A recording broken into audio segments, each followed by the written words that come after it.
A first-of-its-kind execution in Alabama last night. Convicted murderer Kenneth Smith was put to death using nitrogen gas, a method that had never been used in an execution or tested. Some of the witnesses say his death was inhumane. Lilia Luciano reports. Our son was crying after having just watched his father take his last gasp for air.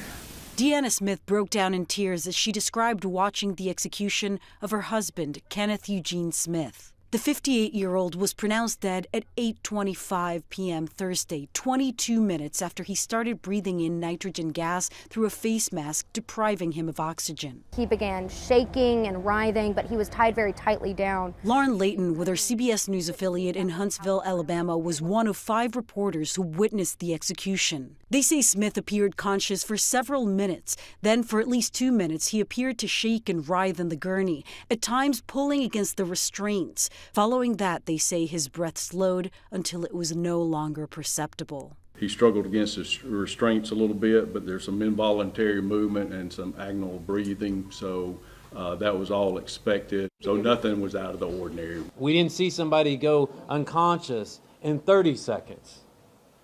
What we saw was minutes of someone struggling for their life. Reverend Jeff Hood was in the execution chamber with Smith. He says Smith was not unconscious in seconds like the state predicted. We saw minutes of someone heaving back and forth.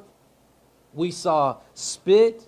We saw all sorts of stuff from his mouth develop on the mask. Smith was sentenced to death for his role in the 1988 murder for hire of Elizabeth Dorleen Sennett. The state tried to execute him through lethal injection in 2022, but repeatedly failed to find a vein. His lawyers tried to stop Thursday's execution, calling it cruel and unusual punishment, but the Supreme Court rejected their last-ditch effort. Nothing happened here today is going to bring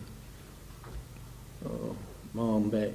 We're not going to be jumping around, hooping and hollering, but we're glad this day is over. Alabama's governor said, quote, the execution was lawfully carried out by nitrogen hypoxia. The method previously requested by Mr. Smith is an alternative to the lethal injection. Mr. Smith got what he asked for, and this case can finally be put to rest. Lilia Luciano, CBS News, New York.